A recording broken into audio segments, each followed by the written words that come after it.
अब ये जो है ना, success of contemporary democracies lies in state limiting its own power. Now if we ask ourselves as to what is that topic on which the UPSC has asked this question, where can we locate this question in terms of the syllabus? Democracy या कुछ दूसरा है? Topic क्या बता सकते हो मुझे? It is democracy. It has to be democracy. Okay, you wanted to ask something. Yes,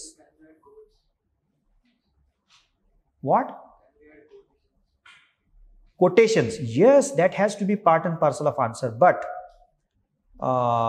quotation, if you are able to retain them, that has to be part of. But if in case you are not able to, because whenever we think of quoting somebody, then the statement which is stated by the given author has to be kept in mind, retained as it is. Now, if you could do that, absolutely fine. But if in case I am not able to retain the quote, I can report the quotation, that is the argument. So and so scholar said so and so. That can be definitely done. So yes, what is more important is, what is most important is the argument which is put forth by the given scholar. Okay. So democracy है, लेकिन उसमें पूछा क्या गया है? So success of contemporary democracies to great extent depend upon, और उन्होंने वो ग्रेट एक्सटेंट नहीं इस्तेमाल किया है, लेकिन बोला क्या है?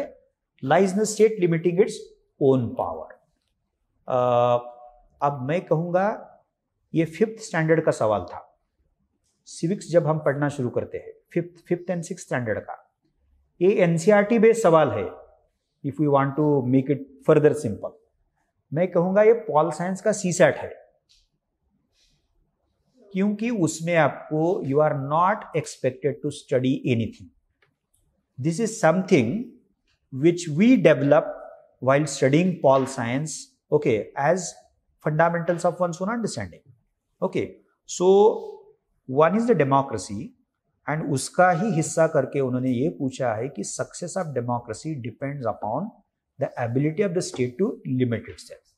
Okay, बहुत सारे लोगों ने ऐसा किया कि they interpreted this question as question of neoliberal understanding of state. क्यों? उसमें वो था ना, स्टेट लिमिटिंग इट्स पावर, तो उन्होंने उसको रीड कैसे किया? They read this as state limiting one's own role, यानी कि रोलिंग बैक, रिट्रीट. तो वो गलत उसका इंटरप्रिटेशन है. उसका सही इंटरप्रिटेशन क्या है? बेसिक है.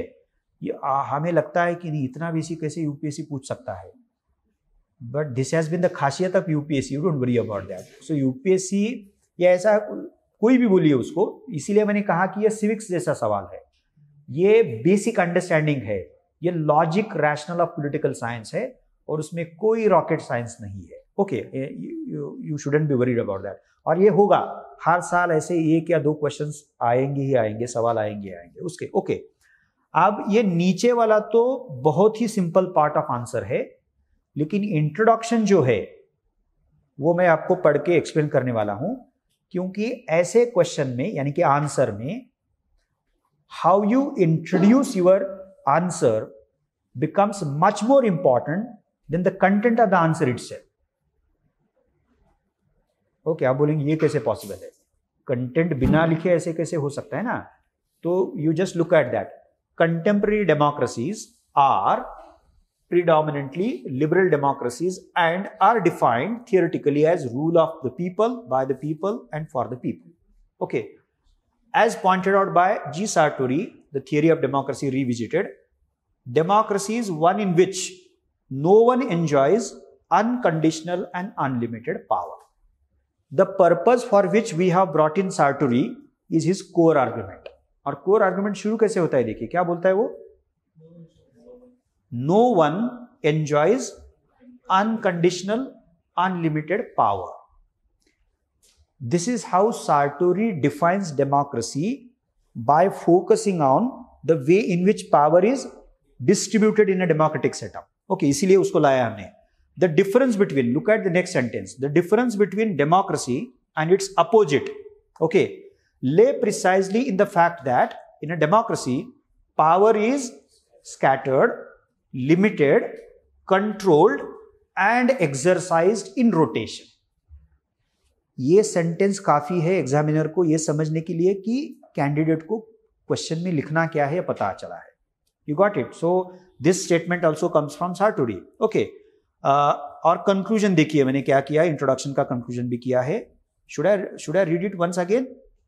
The difference between democracy and its opposite lay precisely in the fact that in a democracy, power is scattered, limited, controlled, and exercised in rotation.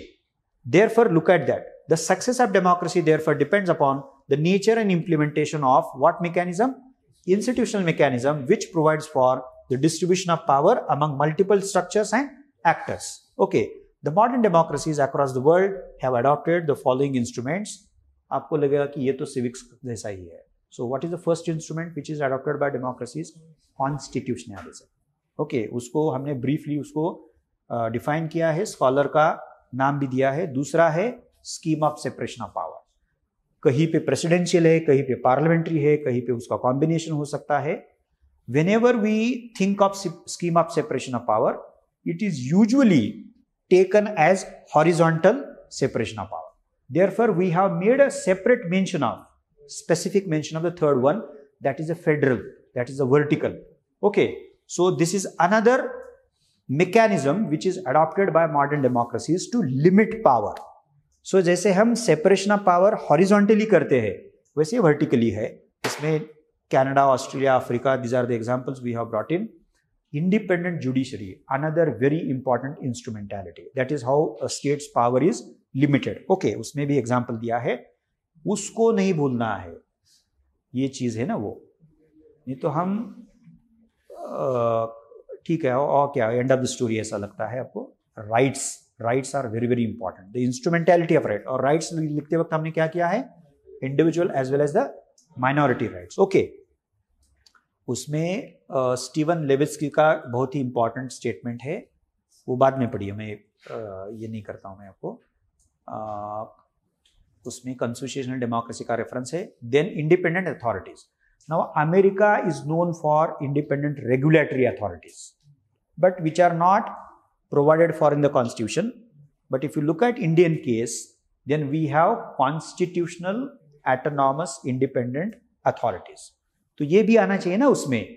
Okay, आपको बहुत बार ऐसा लगता है कि वो थियरी में लाना चाहिए, आईजीपी का रेफरेंस नहीं लाना चाहिए. वी मस्ट ब्रिंग इन म्हणजे, and this is the relevant way of doing the same thing. Okay, उसमें नाम भी दिया है हमने. अब उसका थोड़ा कंक्लूजन देखिए क्या है.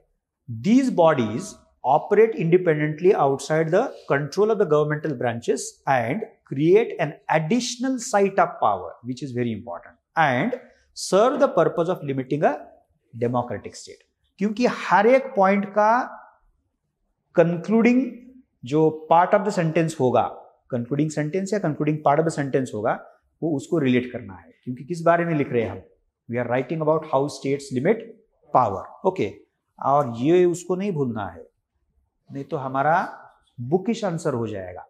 ये ऊपर वाले पॉइंट्स तो हम बुक में पढ़ते हैं, right from constitutionalism, then the scheme of separation of power, then the federal division, then the notion of fundamental rights, individual rights as well as minority rights, independent authorities.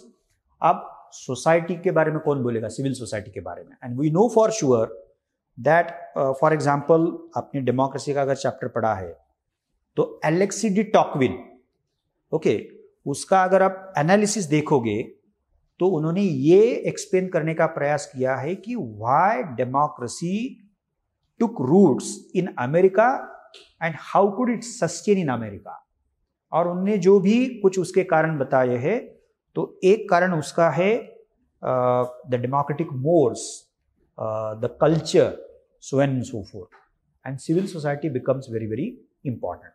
So yes, the way in which state look at civil society, the kind of civil society a particular state has definitely does have a bearing on whether democracy is going to succeed there or not. Okay, तो उसमें ये भी हम कह सकते हैं ना कि each state in the given democracy enabling as far as the civil society. इसलिए हमने टाइटल भी क्या किया है, एम्पावरिंग सिविल सोसाइटी। ओके, पुतनाम का रेफरेंस भी वो जनरल नॉलेज है, ये पॉल साइंस का जनरल नॉलेज है, ये कुछ नहीं है आपको कोई। तो ऐसे सवाल भी आ सकते हैं और उससे डरना नहीं है हमें। तो आपको ये लगना चाहिए कि yes, this is what I have earn while reading about political science, learning about political science, and you must feel very, very confident about